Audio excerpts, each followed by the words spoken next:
Hello friends, welcome to episode 3 of my Basics of Flintknapping video series. If you have not seen the first 2 episodes, you can go back to my channel and watch them.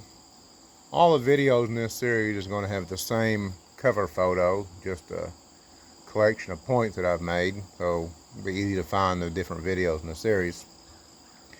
Today we're going to be talking shortly about knappable material. And knappable material, whether it's natural or man-made, is a material that exhibits a conchoidal fracture. And that is the basis of flint knapping is around that conchoidal fracturing. So to try not to overcomplicate it, what conchoidal fracturing is, if you would imagine throwing a rock or something into a body of water such as a pond, you're going to have ripples. That's going to start here where the rock hits. It's going to come out 360 degrees. This ripple is going to come out. And that's pretty well true of any kind of shock wave, regardless of what it is. But the material that is carrying this shock wave will either allow it to continue on this path or it's going to disrupt it. And a knappable material will allow this path to continue. If it's too soft or it's too grainy or maybe it's got fractures or it breaks in a plane, breaks off in layers, the crack won't run like that. It'll go off, it'll stop, it just won't run the way we need it to. On something that fractures conchoidally, it will be a hard, rather brittle material that will allow that crack to run. Now, in the sense of like with a rock and the stuff we're going to be talking about today, your ripple's not going to run straight out because you're hitting in a downward angle. So because of that, the ripple is actually running off at an angle. About 100 degrees is what the angle will be. It make basically a cone shape. It would be 360 degrees from the point of impact. But then also this way, it'll be coming off at about 100 degrees. So if you were to take a stone, my rough rock here, and you drive down with an item, a billet of some sort, right into here, well, that fracture is going to start right here at an angle and it's going to run off. Now this side over here, because of the way we're hitting the stone, there's nothing there for it to go out. So, it's just not there. It don't exist. It's just going to be running this way through the stone. And in doing so,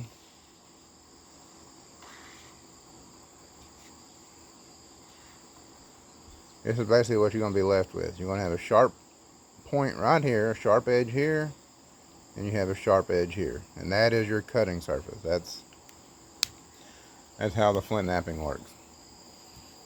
So I have a collection here of different materials to show you. This is a piece of Georgetown flint, and it's been hit. You can see right here where this fracture has been made. It's rounded this way. That's where the impact would have been, and it would have been coming out in a big circle. But also it's going down at this 100 degrees through here. They call this a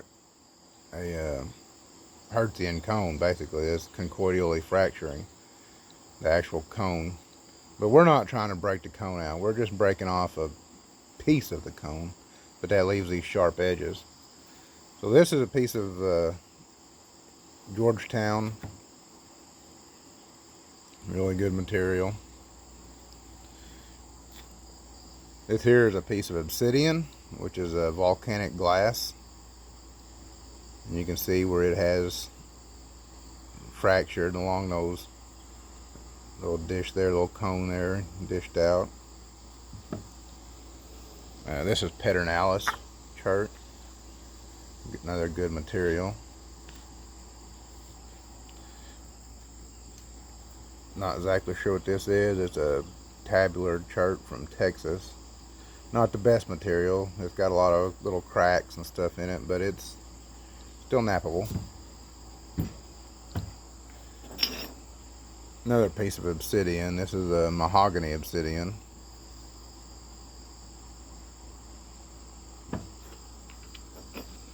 This is dacite, which is similar to obsidian. Obsidian is glass from volcanic glass, and dacite is another form of it. It's just a little bit different than obsidian, and you have other rhyolites and basalts and stuff.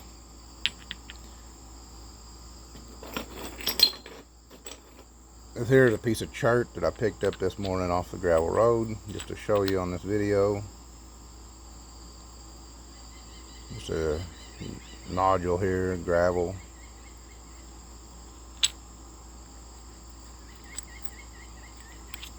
That's where I struck it at right there, and struck it down, and it sent that shockwave down and peeled off this little flake here. And these flakes are super sharp, and really, you know, this is the flake itself is really all the tool that they needed for a lot of cases anyway. Maybe you need a scraper or a knife or something. You didn't have to try to work it down into a point like this, or make a, you know, a knife like this out of it. You could just knock off a flake, and that flake was plenty sharp enough to do what you need to do.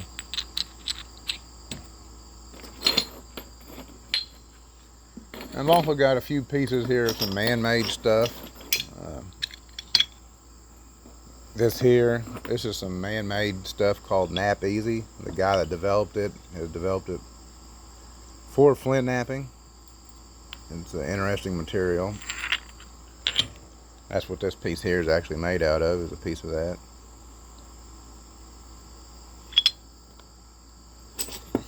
This is just a piece of glass I found and been piddled with. Haven't really made much out of it, but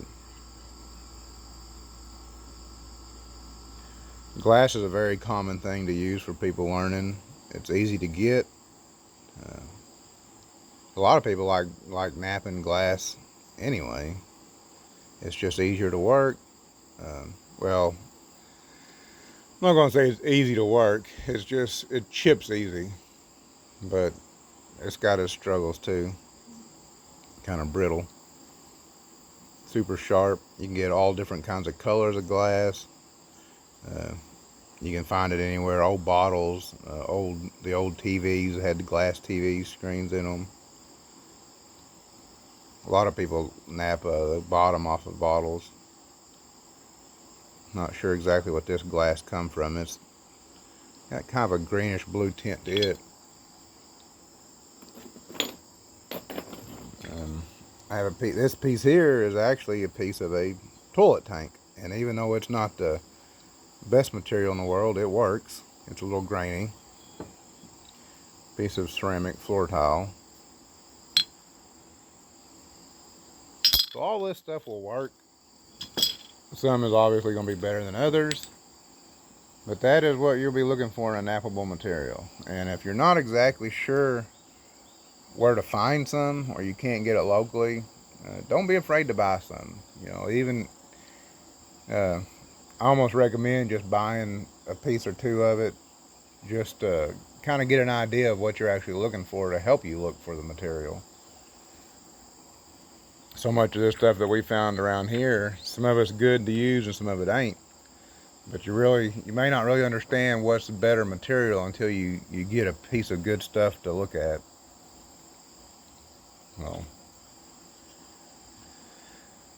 I wouldn't be afraid at all of either buying some stuff like this here offline, or even this man-made stuff. This is from Ryan Gill at Hunt Primitive, or Gill Primitive Archery. You can Google either one of those, and he sells this Nap Easy. You can go to flintknappersupply.com or kentuckyflintworks.com, gonapping.com. Those are all good stores that suppliers of flint, and also tools and stuff. They have everything you really need for flint napping. But so this is what your nappable material is. I want to take a flake off here, or try to, just to kind of show you this conchoidal fracture. You can see where I hit down on it and sent that shock wave through it. A sharp little flake there, make a good tool. And just doing that all the way around is, you know, you get the tools you need off of it, and as you go along, you're shaping this down into another tool.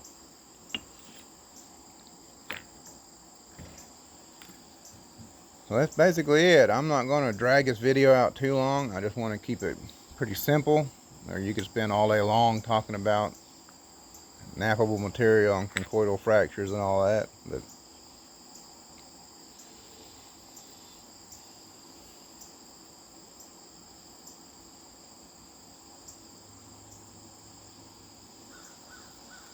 so that is knappable material. It's just anything that breaks with that conchoidal fracture. Some things are just not all are the same. Some glass is better than other glass. Some stones are better than other stones.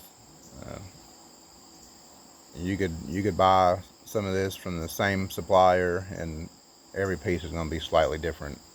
There could be problems with it, or a small crack in it, or anything. It's a learning process. But if you're interested in getting started, just go out there and look around and try to find you something, or buy you something online, and just hit it. Just get you a rock or a bopper of some sort, and just pick up something that you think may work and smack it. And if it breaks off a flake like that, that's what you're looking for. If it don't break off a flake like that, if it's real steppy, or like this here, kind of chunked out and didn't really break and run like I wanted it to, and it just wasn't a good rock there. So just don't be afraid to get into it. Only way you're really going to know hands-on is the way to learn on a lot of this. You can read all you want to and watch videos, but till you really get to hitting the rock.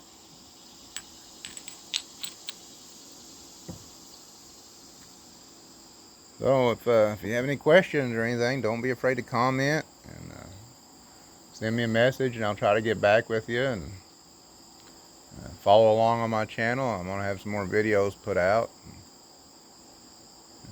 I hope y'all have a wonderful day. I'll see y'all soon.